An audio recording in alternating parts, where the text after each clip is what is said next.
fosters a holistic view of how we can actually sustain the planet. And you know about also the sustainable report that was launched just recently by Safaricom as well. All this is in light of what we're talking about, integrated reporting. We'll be dealing with that much later. And of course, we have a panelist in studio this morning. I'll be introducing them much later in the course of the program. Will take us through this this morning. And of course, you can also get to drive a show with me. Head over to our Twitter handle, which is AMLiveNTV. AMLiveNTV is our profile name on Facebook, and 20686 our SMS portal. But as always, we begin by looking at what is on the front page of the dailies, fresh off the press, the good, the bad, and the ugly. And we begin with the Daily Nation. This is what is a splash today on the front page of the Daily Nation. Police hunt down chiefs of exam theft. That is what we have on the front page of the Daily Nation. 222 schools under heavy scrutiny due to previous links with leakage masterminds. Now, countrywide arrests expected soon as inter-ministerial team joins crackdown on key people believed to be behind early exposure of national examination materials. Suspects said to be working with center managers and rogue school heads, but NEC downplays fears. This story continues on page 2 of the Daily Nation this morning.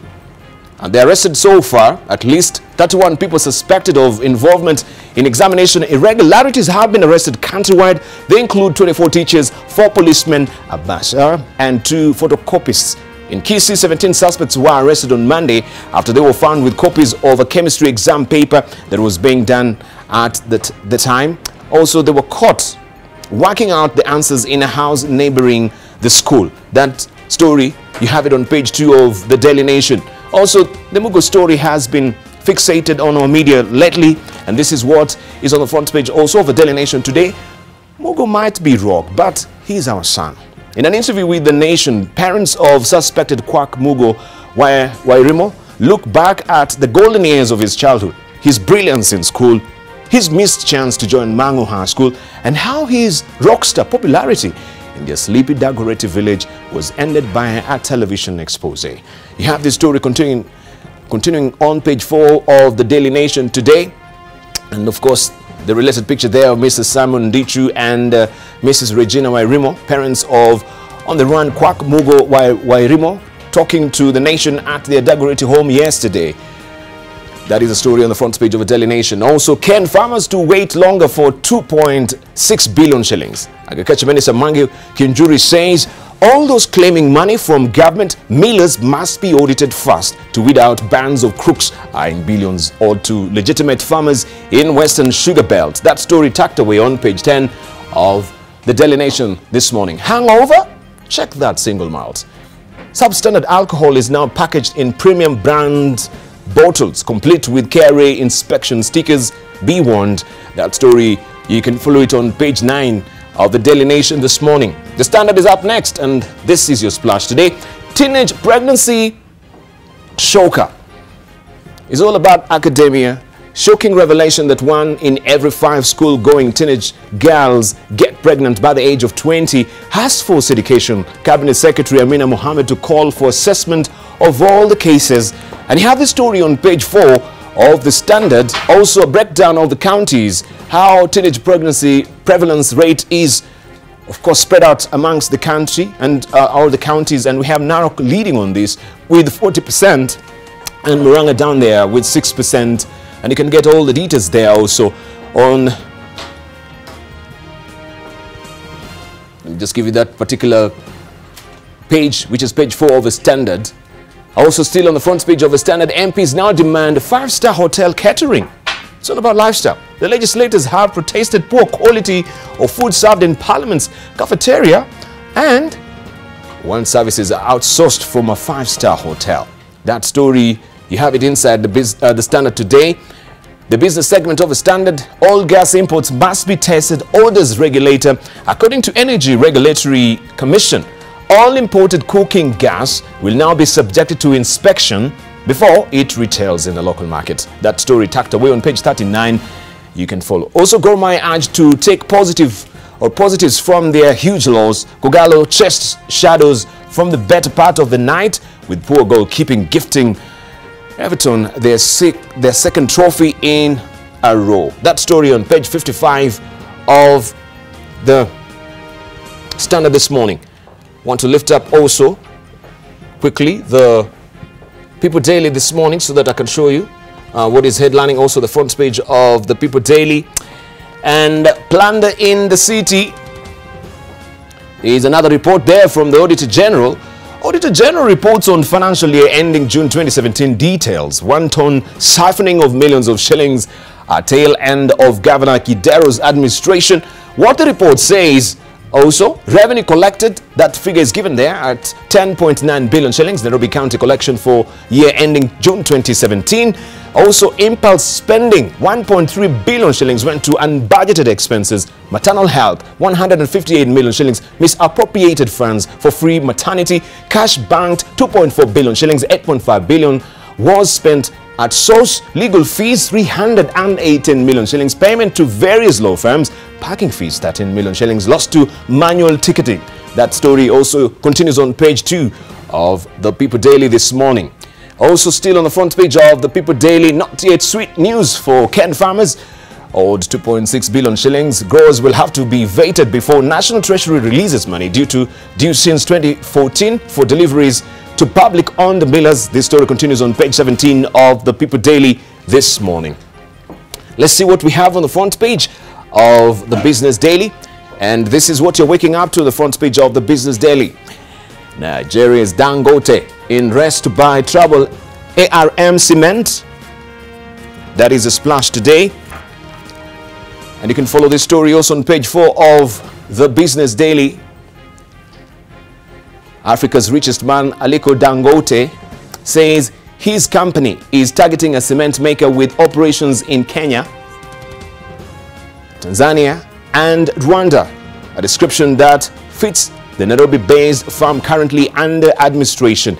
And you have also ARM adjusts results also given here on the front page of the Business Daily today. Impact of a law write-off. And this is from January to August results for Kenya operation source according to PwC. That is a story that you want to follow on page 4 of the Business Daily this morning. Right, I just want to show you also what we have on the front page of the Star. I have my hard copy, and this is what is on the front page of the Star this morning. MPs consider cost of constitution changes. That is what it says. Walk the talk. Speaker Muturi cautions MPs against proposing laws to excite the public. Budget Committee assessing 28 proposed laws, 6 of which require a referendum. That is what we have on the front page of the Star today. And also still there, former Dadaab refugee elected to U.S. Congress. One-time Somali refugee in Dadaab, Ilhan Omar, made history yesterday when she became the youngest Muslim woman to be elected to the U.S. Congress. Omar fled Somalia's civil war with her parents at the age of 8 and spent 4 years at the refugee camp in northern Kenya. You have that story on page 16 of today's Star. Also, Alamas police killed 24 people in 21 days in Nairobi. It says police have killed 24 people in the past 3 weeks in Dandora, Kayole, Mathare and Majengo. Local-based human rights organizations have said. You can follow this story on page 3 of the Star this morning. And also we can see a standalone picture here. Tourists and wildlife, says Najib Malala, receiving more than 100 tourists from Netherlands at Moi International Airport, Mombasa yesterday. You can follow also that story inside the Star. Nairobi County cannot account for 15 billion shillings. This is what Oko is saying, and we give you the figures as well on the front page of the Standard. Kenya, China to sign memorandum of understanding today, reducing trade imbalance. It's all about trade negotiations. You can follow the story on page 7. And now Matata wants to stop interviews for National Commission and Integration National Cohesion and Integration Commission commissioners. That story is tucked away on page 9 of the Star this morning. He says this now is a remit of the Public Service Commission and not the parliamentarians as it is right now. So you can follow that story on page 9 of the Star this morning. Let's move on and to see what we have also on the front page of other dailies. We have Taifa Leo as well. And this is what is on the front page of Taifa Leo. Mungiki waonywa kuhusu Raila. That is what we have. Wanasiasa wanaompinga debe au wanaompigia debe kiongozi wa ODM waingiwa na wasiwasi, kundi lina mharibia. That story continues on page 2 of Taifa Leo this morning. Let's move on and see what we have also across the region. We can go to Tanzania and pick up now the Citizen, and this is what is headlining on the front page of the Citizen. Loans issuance up as measures start to bear fruit. Credit to the private sector grow by 5.2% in August, with analysts saying the trend shows that liquidity within the banking industry has improved. And this story continues also on page 2 of the Citizen. Canada offers lessons on LNG project for Tanzania. Shell Exploration and Production Tanzania Limited Chief Executive Mark Dan Hartog said Canadian projects face tough challenges, including bringing capital costs down to the lowest possible level and finding well-paying market outlets. That story, you have it inside also the Citizen. And U.S. midterms elections. Democrats seize U.S. House, but Trump averts blue wave. This story also tucked away on page 8 and 9 of the Citizen. And National Management Revision of Tazara Act on the cards. That is on page 3. We want to see also what we have down here. ATCL, I should say, launch flights to China in February, having acquired a brand new Boeing 787-8 Dreamliner. The national carrier will fly 3 times a week to China's third largest city, Guangzhou, and the Thai capital, Bangkok, with return fares set at $650 and $700 respectively, including VAT. This story continues on page 2 of the Citizen. In Tanzania, Mwananchi, mambo matano yatikisa wabunge CCM, upinzani is a splash, wabishana kwa hisia kali kuhusu utekaji, mauaji, ajira, katiba na umaskini, wakijadili mpango wa taifa wa maendeleo. And of course you can follow that story also inside the Mwananchi as well. Sisi sio maadui bwana. And we can see here picha mbili zilizoonyeshwa waziri wa nishati Daktari Madad Kalemani na mbunge wa viti maalumu Chadema Upendo Peneza wakifurahia jambo walipokuwa wakielekea kwenye ukumbi wa bunge kuhudhuria kikao cha pili cha mkutano wa 13 wa bunge jijini Dodoma jana. You can follow this story also inside the Mwananchi in Tanzania. Let's go to Uganda and see what the Daily Monitor is holding for us. Probe calls for major changes at Makerere. It's all about restructuring.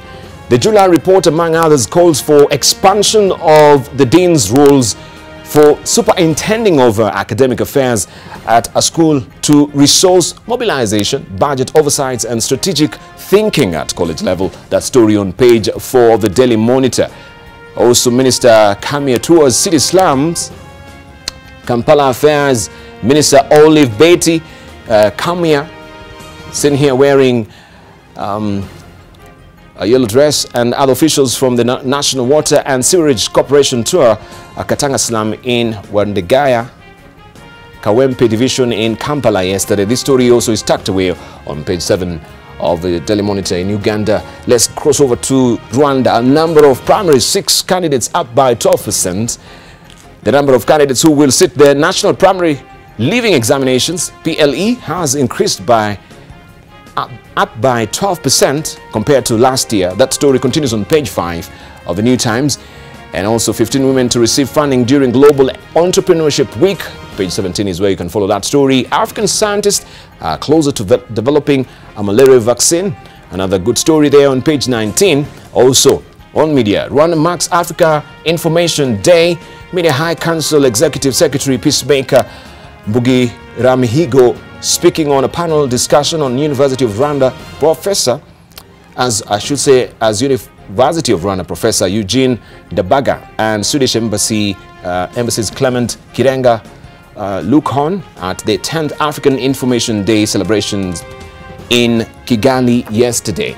Let's now see what also is happening internationally with other dailies as well. We cross over now to UK and the US as well, following what has been happening with the midterms as well. Massive midterms. Voters make voices heard after contentious contests. This is what the US today is holding. And of course, given that time, of course, this will be the latest for us. And we can see here Also, people who are filing up to cast their vote. High turnout at polls. Some find long waits faulty. Voters flocked to the polls on Tuesday in what could be the highest turnout in decades for a midterm election to decide the control of Congress and governors of 36 states. And of course, we know the outcome of that. That story continues on page 6 of the USA Today. Still in the USA, we can also look at what is on the front page of the Washington Post. Democrats seize House, it says. Party captures more than 24 Republican seats to claim the majority in Congress lower chamber. And also GOP picks up seats in ND, Indiana and Missouri to expand hold on Senate. Cruz close victory in Texas helps Seal's advantage. You have a story also on page 51. And 3 women flip key House seats in Virginia. And Kane also cruises. A trio of Democratic women defeated Republican incumbents in Virginia congressional districts Tuesday, and Democratic Senate Tim Kaine cruised to re-election as senator, that is, as voters stand out in strong numbers around the stage. You can follow that story also inside the Washington Post. Also, in otherwise deep blue, MD voters maintain support for Hogan, and you can see also related pictures as well. Here is Democrat Jennifer T. Wexton and Virginia State Senator, also flanked by her husband and other supporters on top here, and other supporters on Tuesday night at a hotel in Dallas after she beat incumbent Republican Barbara Comstock in the 10th district. She was one of the 3 Democratic women in Virginia to best Republican incumbents. And of course, also you can see Senator Ted Cruz celebrating his victory over Republican Beto O'Rourke in Houston, Wisconsin, as voters turn out in large numbers to give Democrats the House and extend Republicans' majority in the Senate. For Trump, a setback with silver linings. Also, Democrats break GOP control of Capitol. You can see they're all in celebration here on the front page of the Wall Street Journal. House Democratic leader Nancy Pelosi, also top, celebrated the party's takeover of the House on Tuesday night. GOP Senator Ted Cruz, bottom, can be seen here also, staved off a tough challenge in Texas from Democrat Beto O'Rourke, as we saw earlier. Also, Democrats gain Midwest governorships. You can follow the story also inside the Wall Street Journal. And lastly, we can see also what is on the front page of the New York Times as well.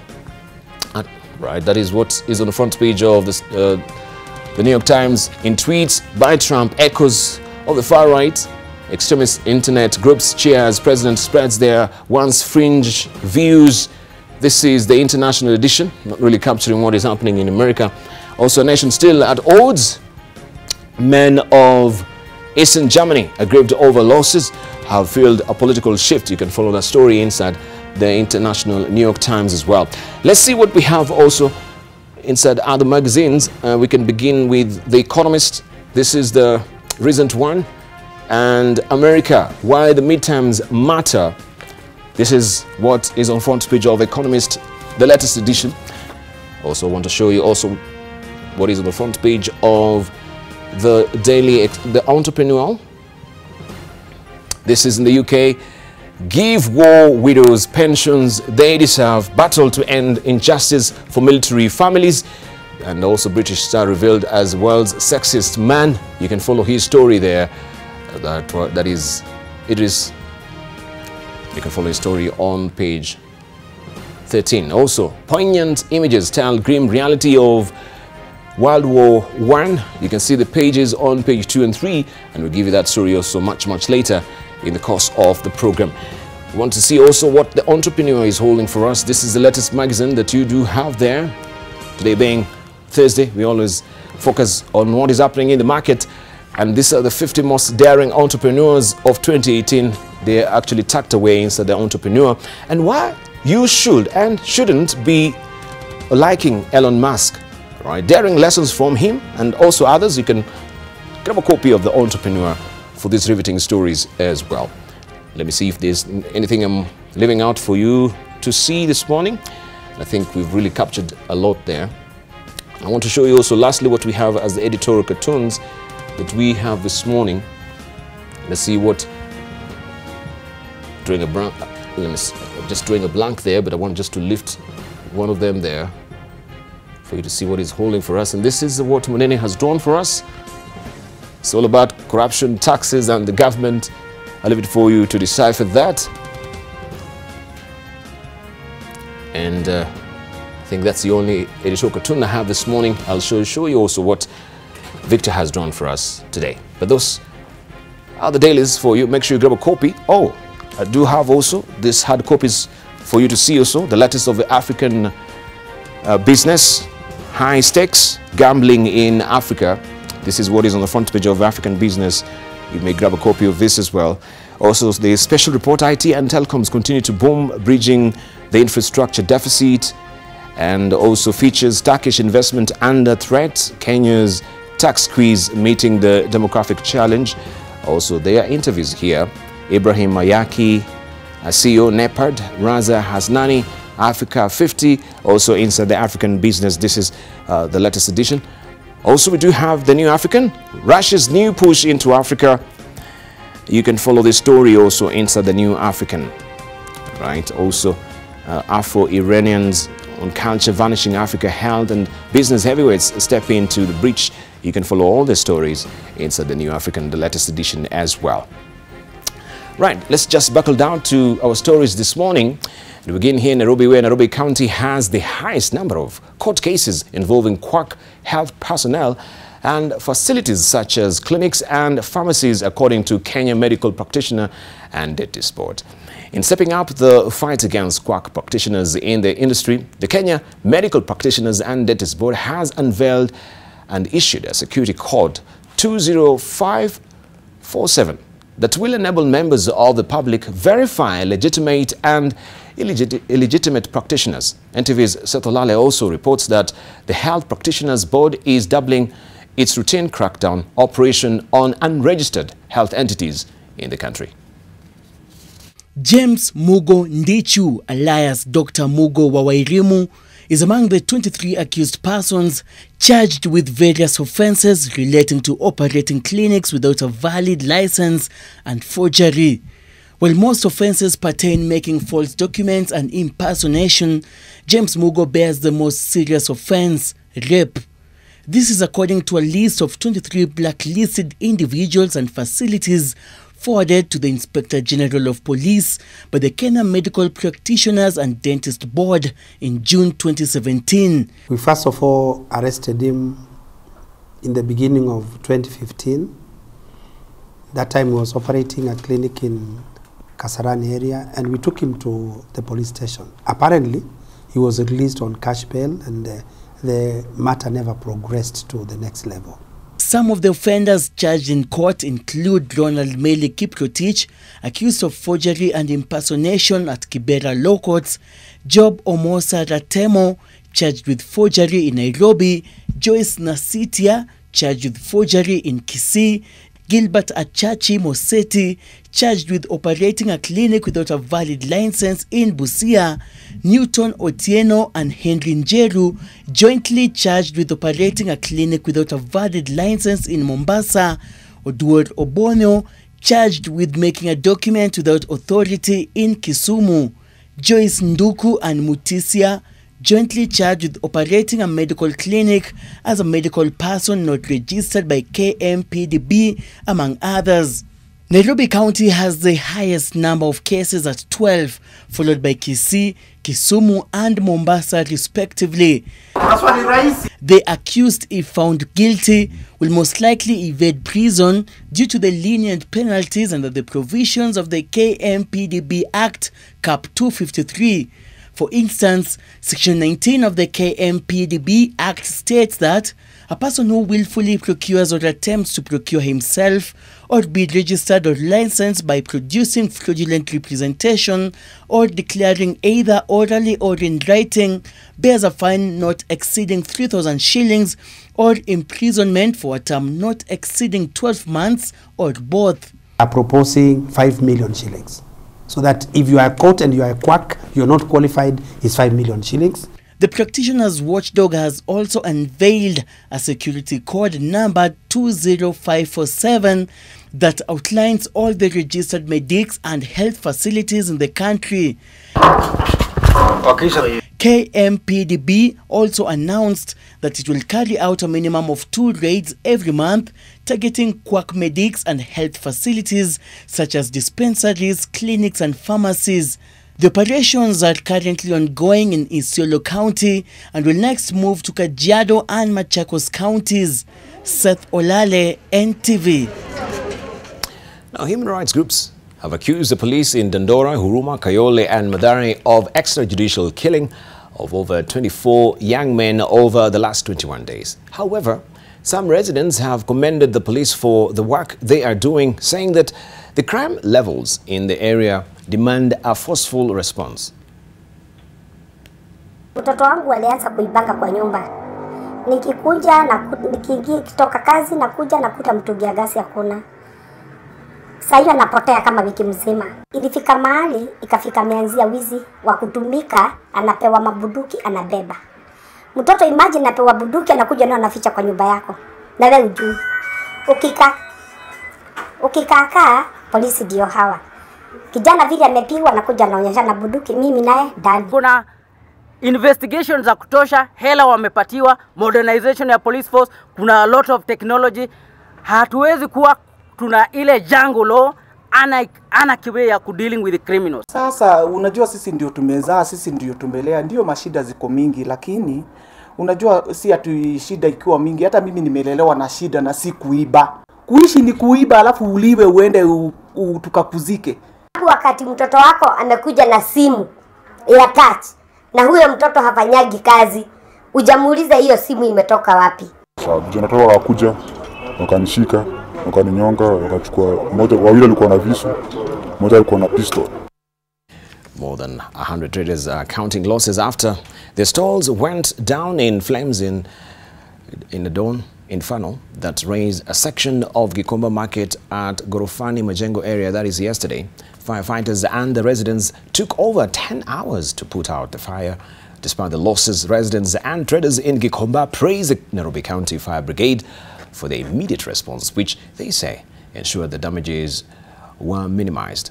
Some went ahead to give the firemen foodstuffs as gifts.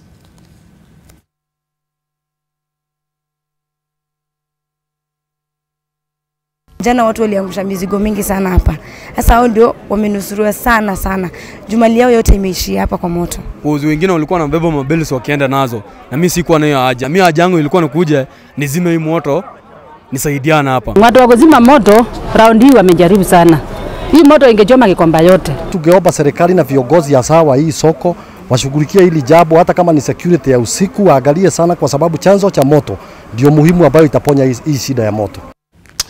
County Assembly speakers want the impeachment threshold for them in the legislative bodies raised. They told the Senate's Justice, Legal Affairs and Human Rights Committee that MCAs were abusing their power in their assemblies and threatening them, which made them working in a constant environment of fear. They want to be protected from threats by MCAs. The Senate's Justice and Legal Affairs Committee held a meeting with the County Assembly's forum to discuss the wave of impeachments against county speakers. A small thing triggers them. That is why they go defensive. If a trip they miss, then they feel it is an injustice against them. It's like, Speaker, you should understand our plight. We have to raise this money. We have to go back to the people. So one of the societal challenges that I see that causes all these problems begins from that aspect. The MCA has so much pressure, even the remuneration we give. They come back to me honestly and show me their pay slip. Either align with government or perish. Number two, you find speakers, second option speakers do choose to not do their work. Just sit in a corner and be calm. Don't touch, don't dare, don't complain. So that you tell the members you're free to do what you want to do. I will not come along your way. And the family of former Garissa Finance CEC Idris Mukhtar has filed a petition at the High Court challenging the validity of Garissa Governor Ali Korane's stay in office. Through his lawyers, Kanjama advocates Aidan Mukhtar, the father of Idris, states that the issue of Korane's master's degree being purported to be fake was the reason for the shooting of his son. The family is now urging the DPP and DCI to work faster to get to the bottom of the matter, as 3 months down the line, they feel that their son might not get the justice he deserves.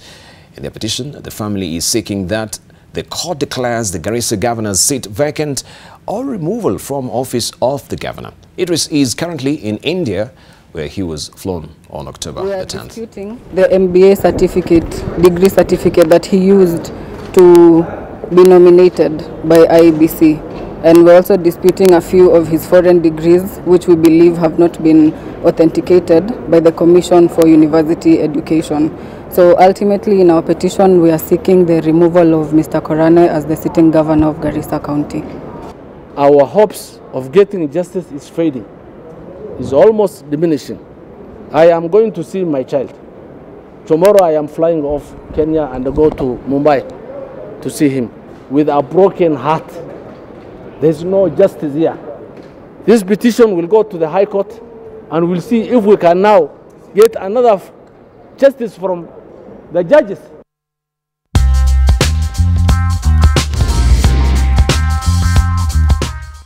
And Britain's Prince.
she's actually giving a press this morning. This is in regard, of course, to the ongoing examination of Kenya Certificate of Secondary Education. Let's just cross over and get a listen of what she is telling us this morning, a feel and flavor from the ground. True to the promise that we all made. All the papers have been delivered to every examination center with all the unique NEC security features intact. I repeat, no examination paper has been leaked, none will be leaked. Even doomsayers should take this to the bank. For all this commendable scenario, I thank all the thousands of NEC contracted personnel who have put aside all their personal and official demands to ensure the examination is as flawless as it can get. I once again thank all my cabinet colleagues, the chief administrative secretaries and principal secretaries who, like was the case during the KCPE, have continued to join the Ministry of Education and NEC to travel to all corners of the country to monitor and supervise examination. However, ladies and gentlemen, having sealed all the loopholes of leaking exams, a few scrupulous, or should I say unscrupulous, people have over the last 3 years devised new criminal tricks of opening examination packages a few minutes before the start time, in what NEC calls early exposure. Usually the target of these unethical people is the second paper of the day. Their game plan usually is to smuggle all or some of the examination questions, take them to hired goons outside who are expected to tackle the questions and then smuggle the answers back into the exam rooms. Fortunately for our candidates and for our country, days of these people are quickly coming to an end. This morning, I wish to announce that some of the masterminds of this early exposure scheme have entered the police and NEC dragnet, thanks to a manhunt staged by a combined team of officers under the multi-sectoral team of government experts. So since the KCSE began on Monday, the following has happened. 1. An early exposure ring of 15 people were arrested in Kisii as they prepared to answer questions from a photocopied examination paper with the intention of smuggling responses to candidates at the Munianko Secondary School in Kisii. This case has been taken to court. As a result of this case, the TSC Secretary, the CEO, the Secretary Nancy Macharia, has announced that disciplinary action has been initiated against the administration of that school. Third, at least 4 people have been arrested and arraigned in court after they were caught in a classroom with pre-prepared notes in Kakamega that were fake. And I want to repeat that. Those pre-prepared notes were fake. 4, more fundamentally, I am this morning happy to announce that 2 of the greatest masterminds of the early exposure ring are now in the custody of NEC and security officials. The 2 were hunted down last night after a long and meticulous investigative process. I wish to promise that these 2 suspects, who are expected in court today, must serve to show that the existing stringent examination security measures will net all cheats wherever they hide, and they will be dealt with very harshly. We expect these suspects to face the full force of the law in a manner that will send a perfect signal and warning to evil-minded people that their days are numbered and that all their efforts will come to naught. There can never be any mercy against anyone intent on messing up the lives of our innocent children and our collective future. I also wish to direct all center managers and examination officials of all centers to ensure that they abide with all examination guidelines issued to them, and they must do this to the letter. Particularly, I wish to remind them that our countrywide monitoring teams have, over the last 3 days, noted a few missteps that must be corrected immediately. The first one is that all school gates must be kept wide open throughout the day's examination hours to allow ease of monitoring. Second is the security officers must sit at positions where they have a full view of the examination materials for the second paper as the morning paper is underway. Third, examination officials must not take any time off from the examination rooms for tea or any other activities while the examinations are in progress. And the fourth and last one is center managers must not allow any unauthorized teachers or staff, including secretaries and clerks, to hang around the precincts of the school compounds during the examination season. Only teachers handling practical subjects will be allowed in examination centers during the days, and I'll repeat that, only during the days that these subjects are taken. Like will be the case tomorrow during the chemistry practicals. Teachers whose houses are used for any illegal purpose will be sent away, and the houses will be closed as crime scenes until all investigations are over. They will also be prosecuted. Ladies and gentlemen, failure to enforce all this and many other broad guidelines that we have already issued will be punished severely. I'd like to urge all officers contracted from across government departments to do all that they can to ensure we do our work. We can then, as a country, be proud once again of the real achievements of our children as we deliver a credible examination devoid of irregularities. I thank you, and I think all of us should honor the Almighty by always doing the right thing. Thank you very much, and if you have any questions, we'll answer them. If you don't, you'll allow us to go to the next schools. Mark Namasa from KTN News. As it is now, do you have any numbers concerning the student candidates that did not turn up for this exam? We're still collecting. We're still collecting the figures. We'll be able to share that with you. I think as soon as probably by the end of this week, right? But you also don't know whether next week somebody else may not turn up, right? So maybe we should wait until the exams are over, and then we'll be able to tell you. Yeah, but the numbers are, are not terribly alarming. They're not terribly alarming. At least what we have so far. Okay. Any other? Morika from Daily Nation. Just wanted to find out the two people who've been arrested arrested and supposed to be arraigned in court. They've been arrested here in Nairobi. Chairman, you want to answer that? Can I kindly not answer that? Because we are still looking for others. Yeah. Please. And you'll see them in court anyway. Yeah, you'll see them in court.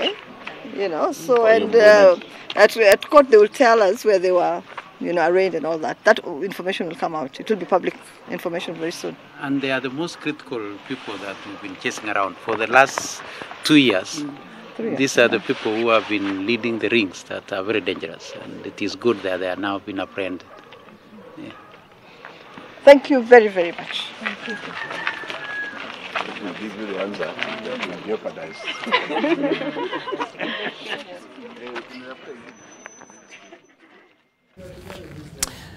See, Samina, they're keeping us apprised of what is happening with the KCSE examinations, especially on the cheatings that is ongoing. And you may want also to grab a copy of the Daily Nation, which is having, or is, of course, talking about this particular crackdown on examination. Police are hunting down chiefs of exams, theft, countrywide arrests expected soon as inter-ministerial team joins crackdown on key people believed to be behind early exposure of national examination materials. Suspects said to be working with center managers and rogue school heads. But NEC downplays fears. You have the story on page 2 of the Daily Nation today. And also the figures are given here of them that have been arrested so far. Right, let's move on and we continue with what is happening on the international front. France President Emmanuel Macron paid his respect at the location where armistice negotiations began in earnest, French town of La Flamingerie, putting an end to the First World War and 4 years of intense fighting in November 1918. The memorial monument of La Pierrière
Reverend George Njenga, who is a corporate governance expert. Good morning, gentlemen. Good morning. For many Kenyans this morning, when they wake up and they see fire words, they wonder why. Why are we talking about fire words? What is fire words? And of course, we tried to break it down for viewers this morning that yes, this is a financial reporting that seeks to have a very wide, or a broad spectrum as far as financial reporting is concerned. So as I mentioned, it's not about just the bottom line, but there's so many nuances that we're adding when it comes to financial reporting. Maybe you can just give us, because I know NSC has been largely involved with this ISPEC as well, and you can just give us a snippet of what it really entails and why we need these fire words. Let's just begin with you, Geoffrey. Good morning. Morning again, Dubal. Morning. So as you rightly put it, it's a highly prestigious award.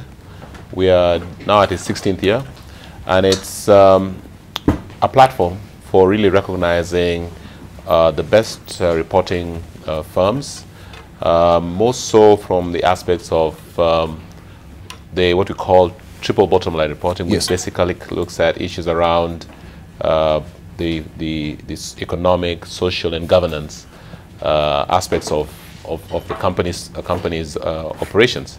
As you rightly put it, it's no longer just about the financial performance. It's more around also governance, how companies are run, how do they give back or respond to the community they serve, and really how do they address issues of standards in all aspects of their operations.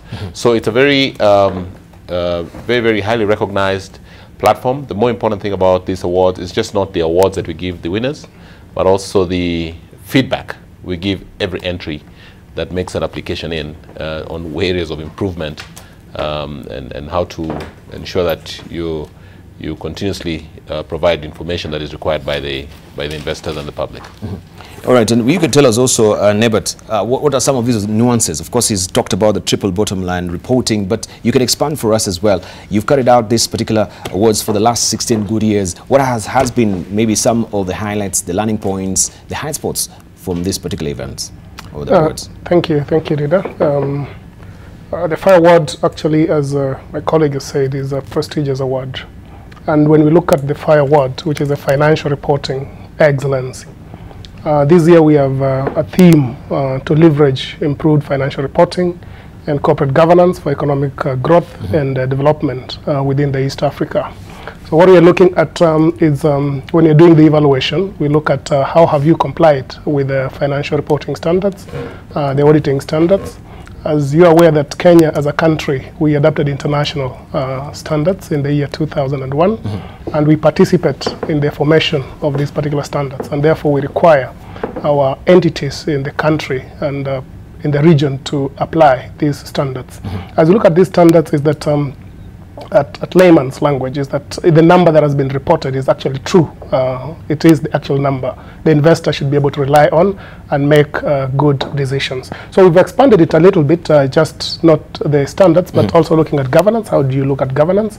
How do you comply with the standards, the IFRSs, the ISAs, the auditing, even the social aspect of it, and also the environmental. So as we do the evaluation, then we have those particular categories and we give marks for each of them. What happens if you win the Fire Award? It's a prestigious award, and therefore we are looking at improvement in terms of reporting, so that the investors would actually be able to get value for the financial statements as they are reported. All right, let's see from Benson, and I wonder, when we're talking about corporate governance, I wonder, and I know maybe this has been also really right up your alley because you're in the financial sector as well. Yeah. For the last 16 good years, were you focusing on the triple bottom line, or this is, you know, a new kid in the block as far as corporate governance is concerned? Because previously, as we said, we were looking at the bottom line, only the profits. But right now, it's a holistic view. And corporate governance is such a new, you know, lexicon when it comes to financial reporting as well. I think from the year 1998 or 2000 there is when actually it's really gaining attraction. after the Aaron really went down. So people were really fudging accounts, and the issue now of corporate governance really came to the fore. Maybe you could give us a snippet of this. When we talk about corporate governance, how do we couple it with financial reporting? Thank you for that. Corporate governance has gained currency in the recent past, and especially that follows the corporate downfalls that we've experienced in the past with the big companies in the US and also in other parts of the world. So in the last couple of years, let me say 10 years ago, it has really gained currency, because I think it's agreed that the main principal aim of corporate governance is to ensure that the wealth creation of stakeholders is actually taken good care of, and the assets are well managed. So as a result of that, it's gained a lot of currency, because if you look at what really caused the downfall of most of these corporations, is largely due to lack of good corporate governance practices, which means that the managers who are entrusted that responsibility did not have the interest of the stakeholders at heart. So as a result of that, a lot of disclosure requirements have been put in place to ensure that through corporate financial reporting, which is the main disclosure instrument, relevant information is actually put to bear so that stakeholders, not just investors, not just shareholders, can be able to see exactly what the corporation is doing, and more importantly, the value creation that the corporation gives. So we no longer just talk about investors or shareholders, talk about stakeholders, because these companies and corporations, they do operate within environments. They have customers, they have the regulatory bodies that look after them, they have employees, and they have environments in which they operate from. And from those environments, they extract value, and therefore they're expected to give back something to the environment and to protect the environment, and also to take care of their customers. So good corporate governance will ensure that a company does not just make profits for the benefit of its shareholders, but also takes into consideration the wider stakeholders' requirements. Right. Let's hear from Reverend Njenga, because also this is your fan space as well. You can tell us more about, he's given us a snippet of how it has really gained traction. But from your experience, you being on the ground with this, what is your learning experience?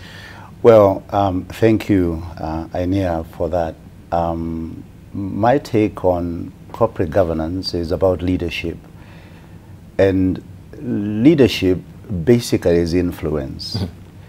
But let me say that these 5 awards are spot on. And the reason for that, I believe it's about celebrating or setting benchmarks. And I think it is important that we have standards, and we celebrate standards, and we have benchmark as well.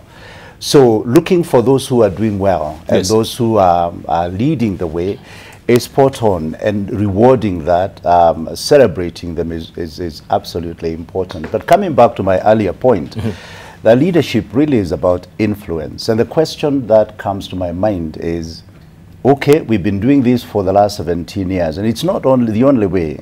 I think we've been trying in many different ways to have the right kind of influence. And the question for me is, are we gaining traction? What is actually happening on the ground?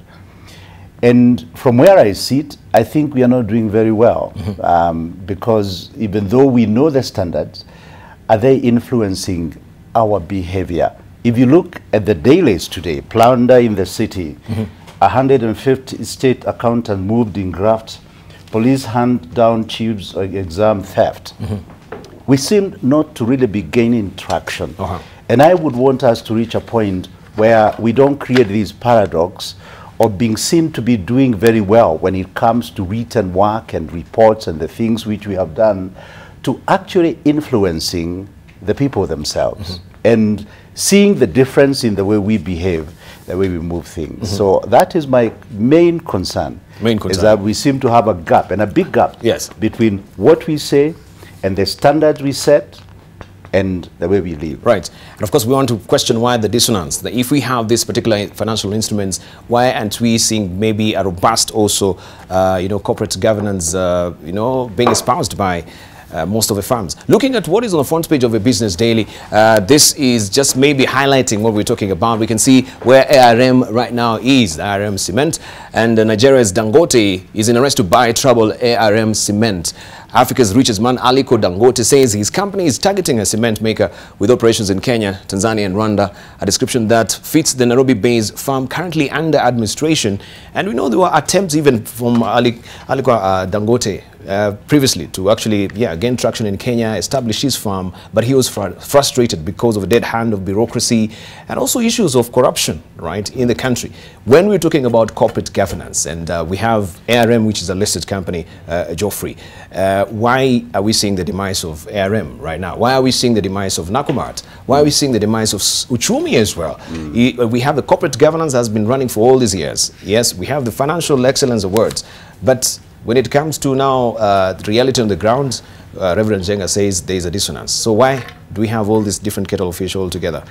Good reporting, but a bad posture that is really coming from this company. Well, we will talk about this also when we circle back with our panelists. And of course, remember also you can chime in. Head over to our Twitter handle. AM Live NTV is our Twitter handle. AM Live NTV, our profile name on Facebook. And 20686 is our SMS portal. Firewords, mainstreaming, good corporate governance. Don't go away.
Here, chance doesn't come knocking for you. You go knocking for it. Every day.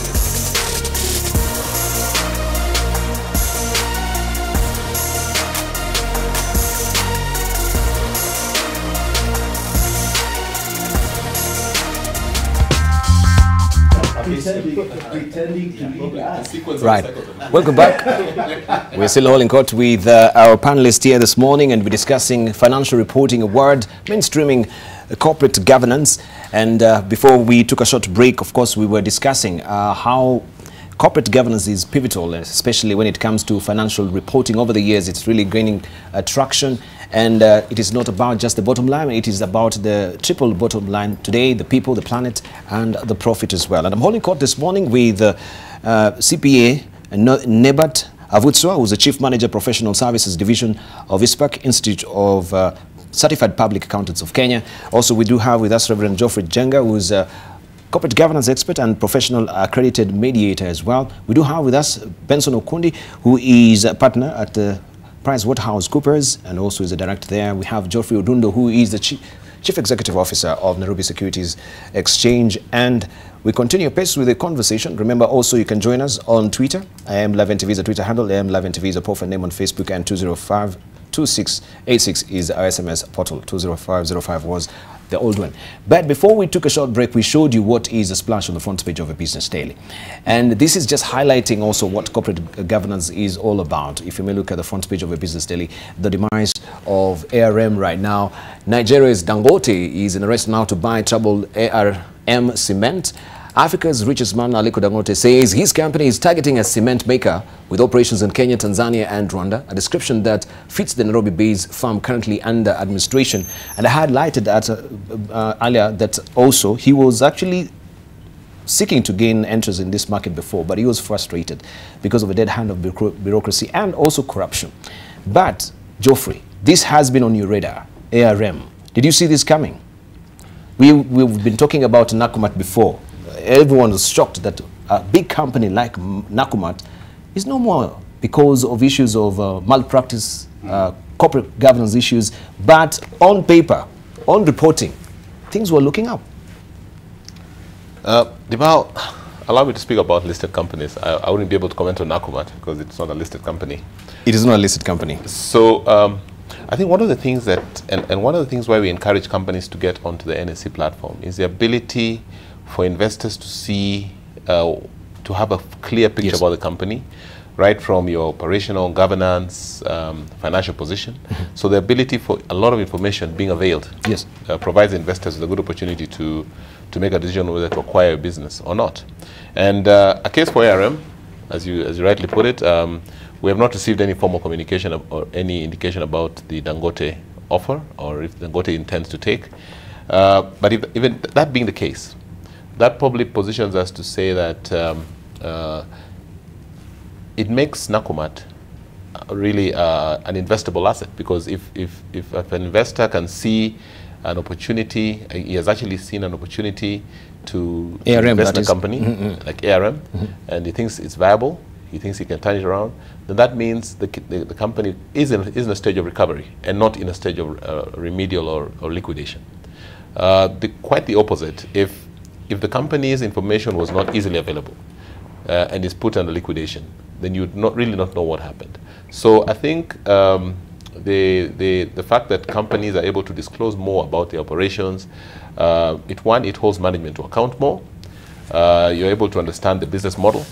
The case of ARM, our analysis basically is it had a business strategy that probably didn't go right within the expected timelines, and that has impacted on all the operations, and that's really what preliminary information we see. We are really keen on getting ARM on a recovery phase, and I think the option of the administrators looking for a buyout is possibly a good indication of making the company remain sustainable. So I think I would not say that it's a worrisome case for the market. We have other companies that are disclosing information and running extremely well.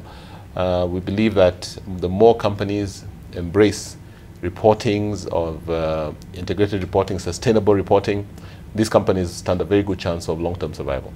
So we believe, and we are really encouraging companies to really embrace this, these practices. Right. Let's see from Nebat on this, because now the issue of disclosure also has really come to the fore. And as I mentioned earlier, we saw splashes where we have figures of the CEOs now, which is a requirement by, I think, the Capital Markets Authority's Corporate Governance Code, that we know what the CEO is earning when you're doing this disclosure annually. But one of the things that we've noticed also is, or maybe you can clarify this for us, because they say that if a company is really going down the tubes, for instance, if ARM is really going down the tubes, and you have this disclosure that the CEO is taking this particular, tidy sum of money, then there has to be a salary cut. So the performance of a company is predicated and is contingent upon the good performance also of the company. That is, the CEO's salary is contingent upon the performance of a company. Is that the case? Clarify for me, make it limpid for thank you. Thank you, Debaro. What I would say is that when we look at financial reporting, and when you look at this particular award, initially it was just to look at the numbers only. And given the case of ARM and many other entities, and you have all sorts of them, the financial reporting is a small component. The other issues, sustainability, governance, compliance, social, all these are together. Now, when you look at just the salary of the CEO, it's not just the salary. There are other things. We also look at the directors. What are the directors' involvements? And when you look at our new auditor reporting, when you look at ISO 700, 701, there are a lot of requirements. And even the Companies Act 2015, there's a lot of requirement in terms of disclosures of the remuneration of directors, and including the CEO. Now, this is just to help the companies to get to improve. When you look at the Fire Award, we assess all these particular components. And we know that the management of any entity, any company, it is the responsibility of the directors and management. Now, when the auditors come in to audit, they give you a true and fair view of your operations. And these particular reports are intended to help an organization, an entity, to improve. So when you come to the Fire Award, when these entities have given their financial statements, we assess them in all the sphere, and then we give you a confidential report. This is just to help you improve in your particular performance. Now, we want all the reporting, we want the entities to report right, and of course, if there are any dangers, then we would, of course, tell them that you need to watch here, you need to watch here, and you need to improve on these particular areas. But that improvement is not a responsibility of the auditors. It's actually the responsibility of the management. So it's a value addition, and it's for free. When you get to the Fire Award, you don't pay anything. But the information that we give you, it's value addition. As the Institute of Certified Public Accountants, we hold the public interest, and therefore we need to give the public that particular responsibility. Right. All right, thank you. We just want to interrupt our discussion a bit. I think there will be interference a bit because we have to cross over now to State House, putting tails on what Cabinet Secretary Amina Mohammed, she's doing this morning. She's at State House Girls. Let's just cross over and listen in a bit, then we'll come back to a discussion. I've never cheated. So I don't even want to talk about that. Yeah?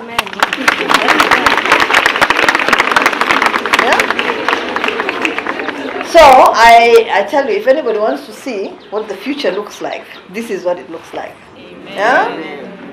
It's beautiful, it's energetic, it's hardworking, it's passionate, it's determined, right, to change the world. You know, yesterday I lost my mother-in-law, right? And no, I think that, you know, she lived a wonderful life. So we need to celebrate her. But the one thing she totally believed in, completely, and she told us that every single day that I knew her. That was that this world will be changed by women. Right? Yes. She believed totally, completely in girls. And she carried out a lot of pilot projects to just prove her point. That in fact, if you educate a girl, she will change the world. Yeah? So those are the thoughts you must have. The country that you want to see when you guys take over from us, yeah? Yes. And the fact that each and every one of you has a serious responsibility to change the world. Right? Yes. Yeah. You have to change this world and make it the most beautiful place right? That we all want to live in. Okay? So I want to wish you well. I want to encourage you. I know you're going to make it. I have absolutely no doubt in my mind. You worked hard for 4 years. Now you will see the achievement of all that hard work, right? Yes. Nothing in those papers comes from anywhere else except from your syllabus. Okay? So take your time and make all of us proud. Okay? Yes. So good luck again. Thank you. Thank you. A good clap, please, for all our guests. Madam CS, these girls have been asking me a question. They remembered last time you came, you sat with the Form 4 2017, you dined, and they're asking me, where is the CS? Here she is. Here she is. They are waiting for you. Yes. Yes. You know, I really don't want to. If I knew that if I came and had a meal with you, I wouldn't interrupt your work, then I would come. But I really... but I want you to work hard, right? To really work hard. And so what I will do is, I think at the end of the exam, right? When we finish the exam, I'll come. Even if we can't have a meal together, we can have a discussion together, right? Yes. Yes. About the holidays and about everything else. Okay? And what we need to do to make sure that by the time we get to university, we are all still intact and everything is fine with us. Okay? Yes. Yeah, and that Form 4 is not the end of the world. It's a beginning of a wonderful world. Okay? Yes. Excellent. So I will come after you finish your exam so we can have a discussion and maybe a cup of tea. Okay? Yes. All right. CS Amina there, of course, giving some pep talk, motivational speeches there to the State House girls, students who are sitting for the examination. Of course, this is a very pivotal gesture coming from the Cabinet Secretary in light of what is going on in the country right now, as we also encourage our students to continue working hard and, of course, sitting for the exams, which they're doing right now. This is the Kenya Certificate of Secondary Education. This is pictures coming live from State House this morning.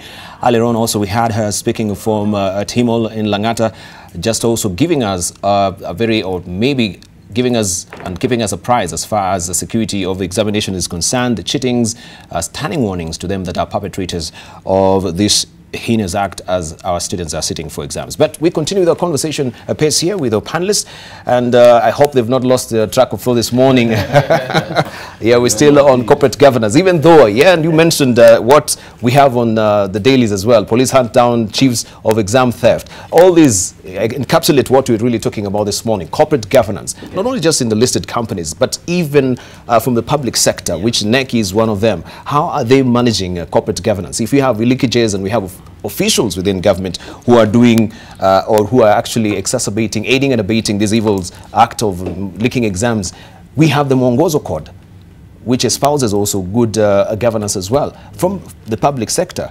Is it being followed, right? I think we were done with never you can, or you had finished, isn't it? Yeah. Yeah, but no, it's okay. It's okay. All right, we can continue with Reverend Jenga. I think it was no, actually it was Benson. Then we come to Reverend Jenga.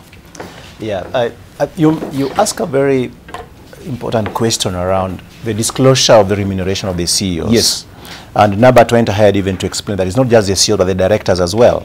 And I think your point of view was like, what is the link between the CEO's remuneration and the performance of the company? I picked that up, and I wanted to make a point that I think that is where the directors, board of directors role come in. Because board of directors basically appoint the CEO. The board of directors in corporate governance terms have responsibility to ensure that the company, be it in public sector or private sector, actually performs as expected, and they take the necessary measures that are required. So the board of directors must have a good understanding of the business, and when things are not working out well, put the management to task, and therefore take appropriate actions even on the CEO or on the MD for that matter.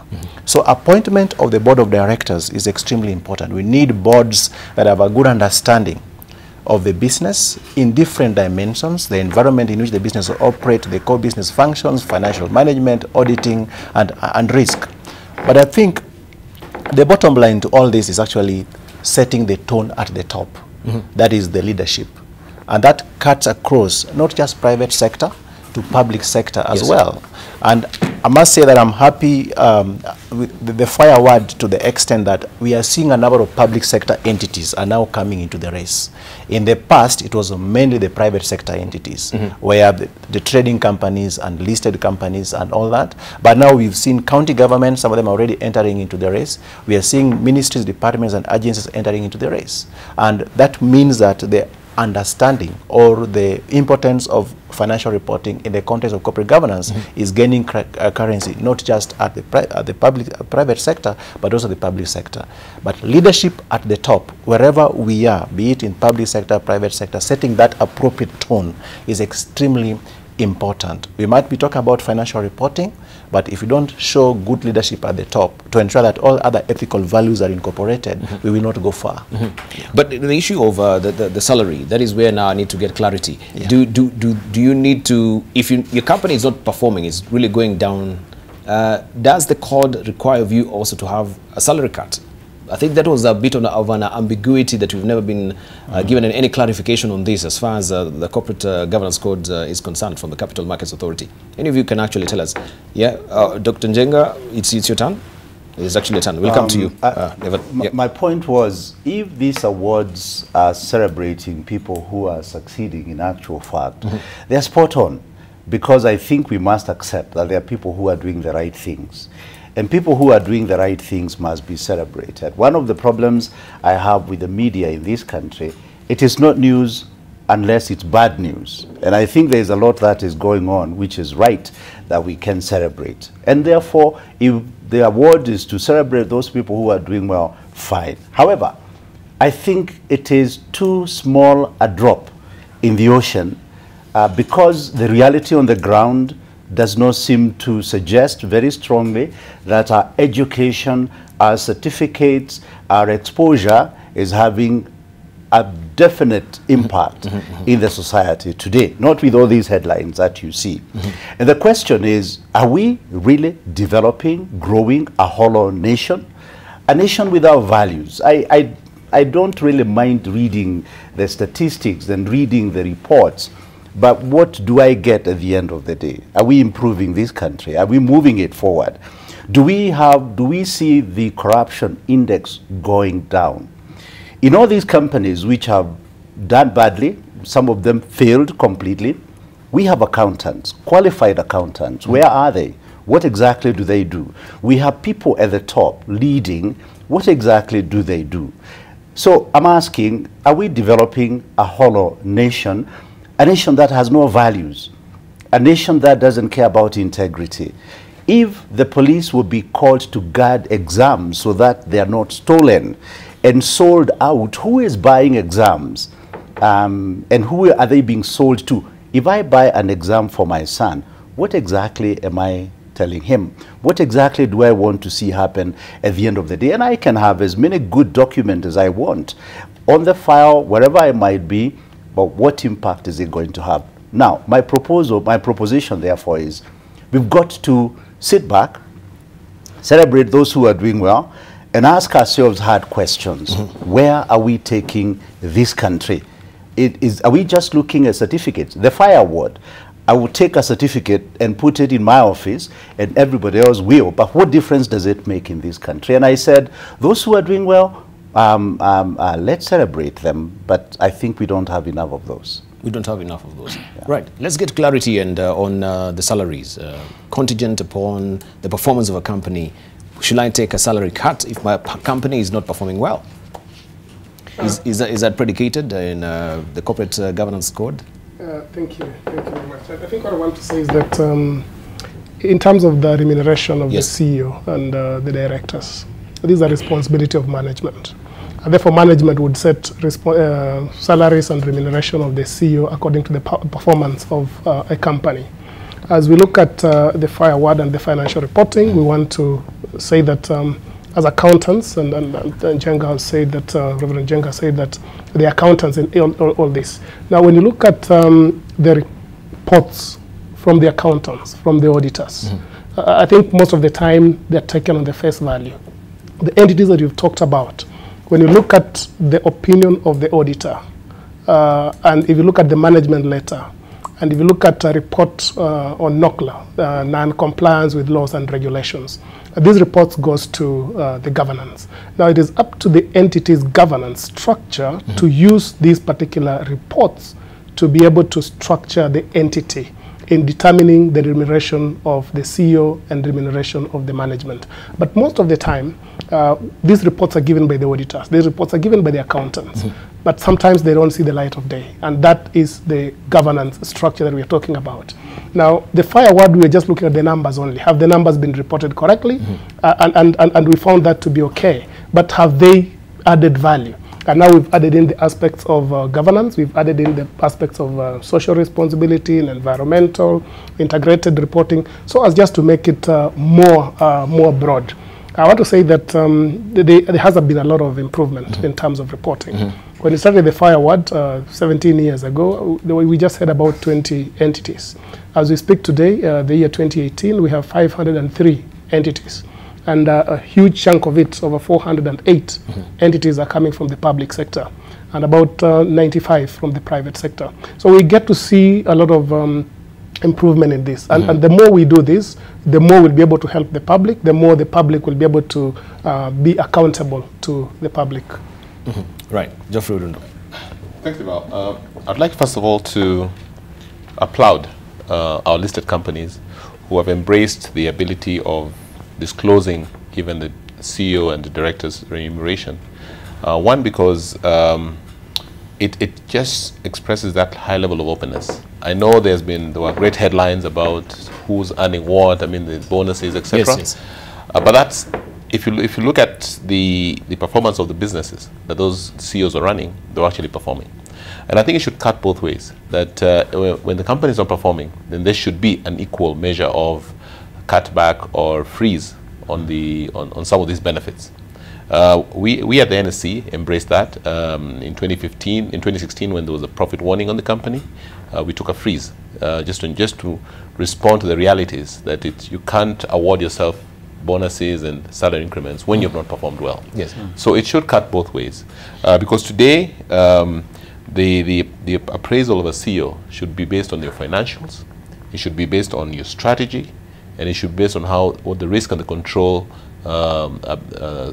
mechanisms you've put in the firm, and how you've ensured that has continued.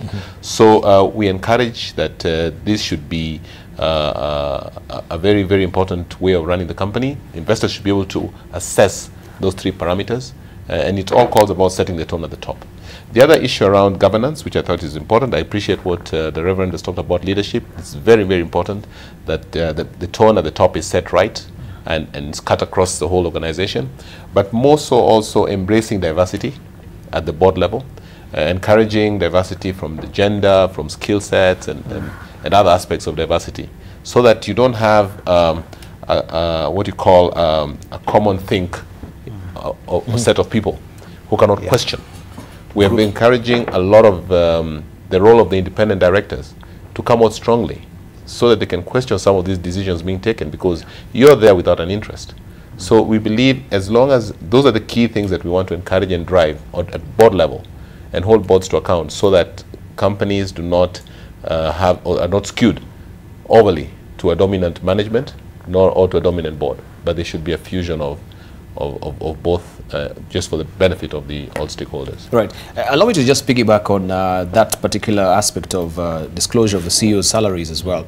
And we know about the CEO's salaries, but we're not given the full spectrum of how the organization is doing as far as the distribution of salaries is concerned. Because sometimes we have a wide chasm between what the CEO is earning also from maybe the lowest cadre of an employee is taking home, which does not make any leak of sense at all. How do we justify him taking this solid cash or this steady sum of money, and maybe a janitorial pay for someone who is actually on the lower cadre, and the company is doing vibrantly?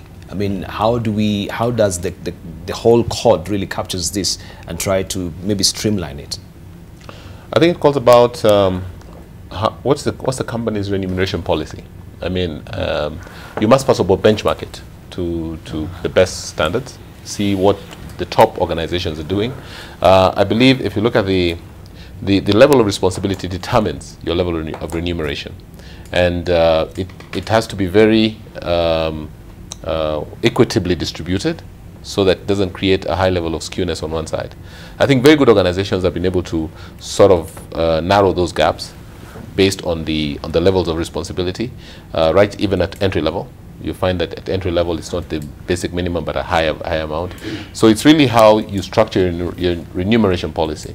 I'm really glad to see the analysts do carry out a very, especially the media analysts, do carry out a very detailed assessment about those averages and the gaps.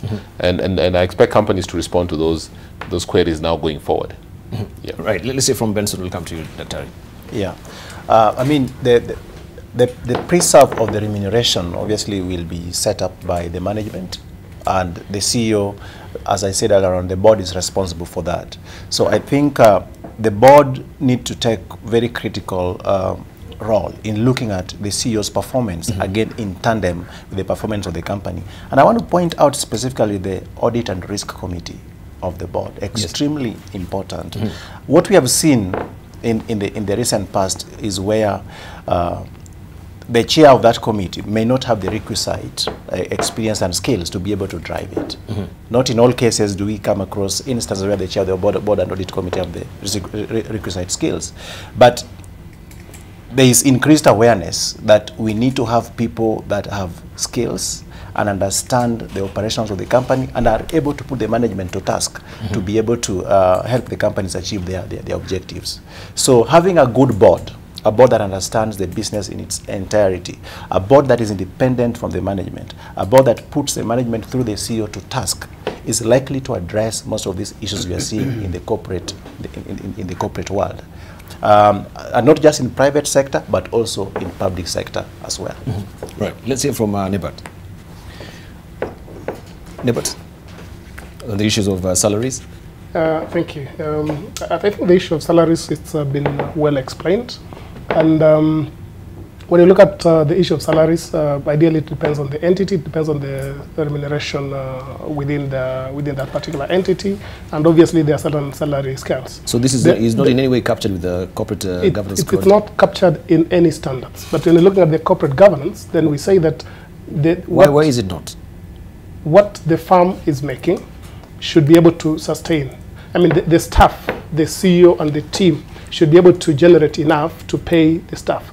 Because basically when you're looking at the remuneration, you are rewarding for a service and you are rewarding for the responsibilities as per the work that is given to each and every employee in the entity. We do not have a specific standard saying that you must pay this much or this much. Every entity, they have got their own remuneration order. I think the lawyers have their remuneration order, and every other sector, they have their remuneration order. That's why we have the collective bargain agreements in every entity. If it's whatever industry, then there's that bargaining agreement. All right, thank you. Reverend. I think it is good and proper to reward labor at whatever level. And I think hard-working CEOs should be paid well. But my take is that we do have a blotted sense of importance at the top, and also what I think is terrible appetite for getting as much as we can at the top. And in the process, we forget that really the CEO cannot work alone, and the CEO and the board. There are people down there who do the work. And while I must accept the disparity, because we will remain a class society, is that appetite is dangerous. Look at even the public sector. And I know it is true also in the private sector. Parliament, for instance, there seems to be an insatiable desire to get more and more and create as many laws as possible that allows you to get as much as possible, forgetting the people out there. And the moment you preoccupy yourself with getting more at the top, you demoralize the people at the base. And I therefore think very little will be done. So I think this appetite for the guzzlers, this appetite for more money, I mean, we can only eat one meal or two or three in a day. And the CEO matches, they need to be rewarded. We need to be worried about that appetite for more and more. Now, let me go back to these fire awards. And I have a proposal to make. You see, this, I think, will capture the company and mainly the top. Why don't we look for a way to look for the people who work and reward them? The people down there who are doing very serious work, very good work to achieve the objectives of the organization. They generally go unrewarded, and this is general because I know there are companies which look for those kind of people, but we make it more and more to look for people who are actually performing. I think that will have an impact. Right, thank you. And yes, let me just comment something. Yes. And I really appreciate Reverend's view around a rewarding top-down, so that you don't forget the ground. Yes. One of the ways of doing that easily is by having employee share ownership schemes and options for employees to buy shares if you can't set up a scheme. Now, look at the top companies in the world today, for instance, Microsoft. The largest pool of shareholders of Microsoft are the employees, and that gives them a direct alignment to the performance of the organization. So you're just not concerned about a paycheck, but it's about the performance of the company. And today they're much more wealthier than based on their salaries. So we're encouraging companies to set up these kind of schemes that rewards, that gives rewards top down, and not just necessarily a salary pack, because that you can never know. There's never a limit of how much somebody wants to earn. But if you have a share ownership scheme, when somebody knows if we perform up to this level, I get so many stocks into my portfolio, and that is one way that we can address the issue of narrowing that gap and allowing more equity. Right. Yeah. You raise also the issue of board diversity and inclusivity, and there is one pivotal element that we do not see as far as board composition is concerned, and that is the youthful faces within these boards, right? And that has been also a very niggling worry, that we have a board constitution that does not appreciate the value of youthful faces and people because of the age factor. And you're looking at the age brackets for these particular board members, I think going down to the 70s as well. Why are we neglecting such a very pivotal sector, the youthful faces, who have also bright ideas that can come and infuse the board discourse? That's one of the pillars of corporate governance, diversity. And it's not because it's not written. It's not because we don't know. But we are not doing it. At least not to the extent I think we should. Thank you. Let's hear from Ben as well. You're right. I mean, diversity in terms of all aspects. I mean, representation from the various groups. Age, for example, is extremely important because the millennials think differently the way we do think. The youth that we have in this country is a real potential. It's an asset that has not been tapped. And we are talking about innovation. We need to be innovative, that we can be able to align to what the requirements are of the various businesses, both in public sector and private sector. So it should be a good board that is constituted properly should have diversity in terms of age, in terms of skills, in terms of representation, so that when we discuss the issues at hand, and those issues will be relevant depending on the operations of the company or of the organization. For example, if it is a public sector entity in examination center, we should have diversity that brings in knowledge in that sector in particular, in education sector, in examination sector, and have the youth to give us the way they see things from their perspective, so that we can then embed that in our strategy.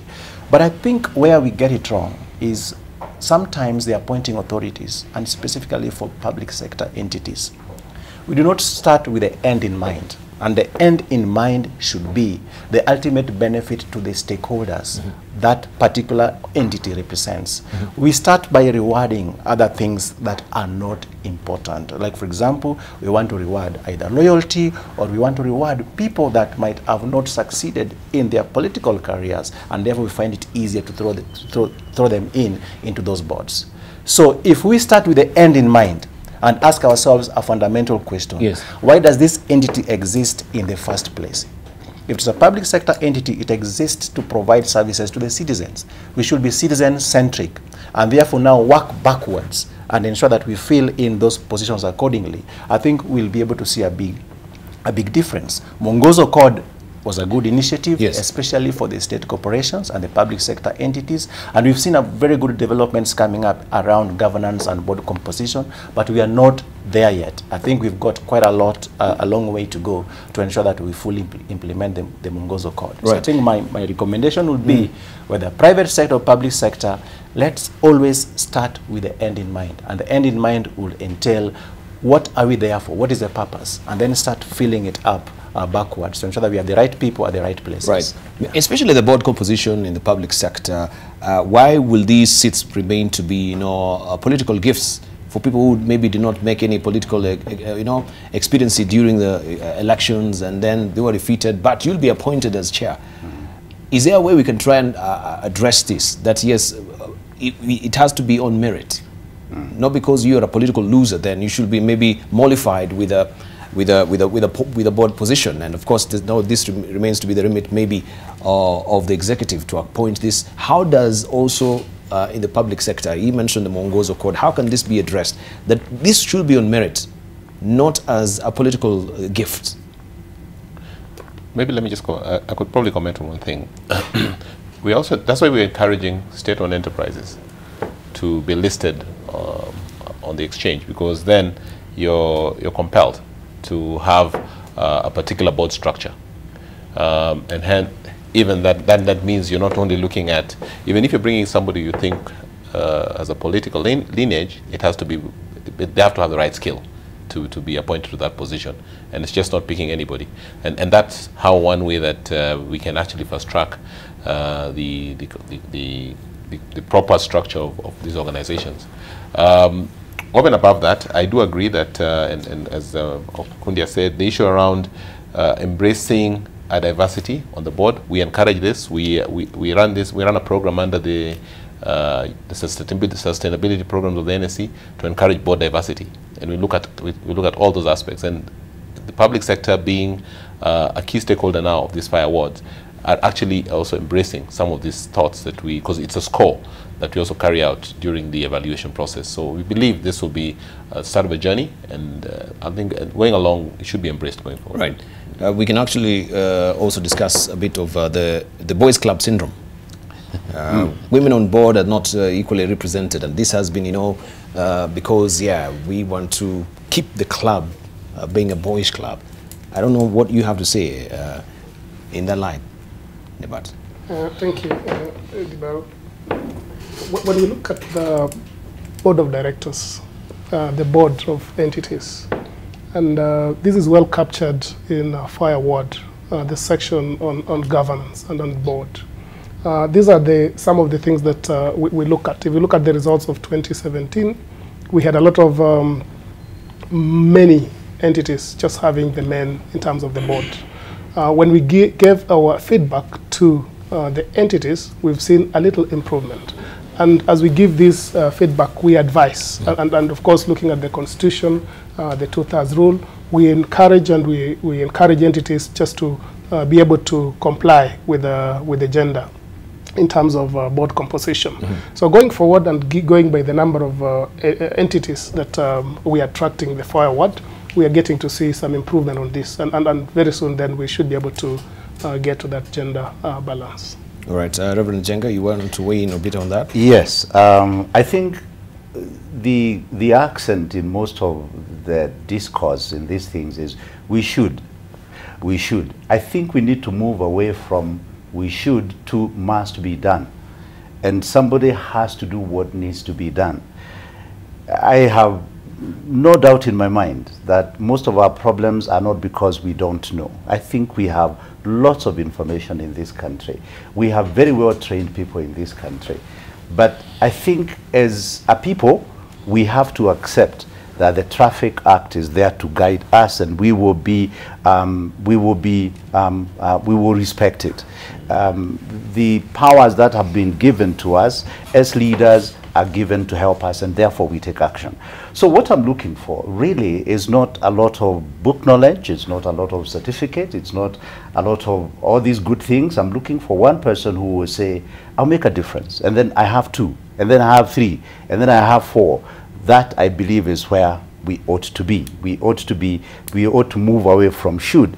For the longest time, I have read all manner of documents, especially on corporate governance, that are very well detailed and well written and put in place. Even our constitution, I think largely is a good document. But are we willing really to do it? Because once we agree that we will do it, we will make a difference. And it doesn't have to be necessarily begin with everybody, the 45 million that we are.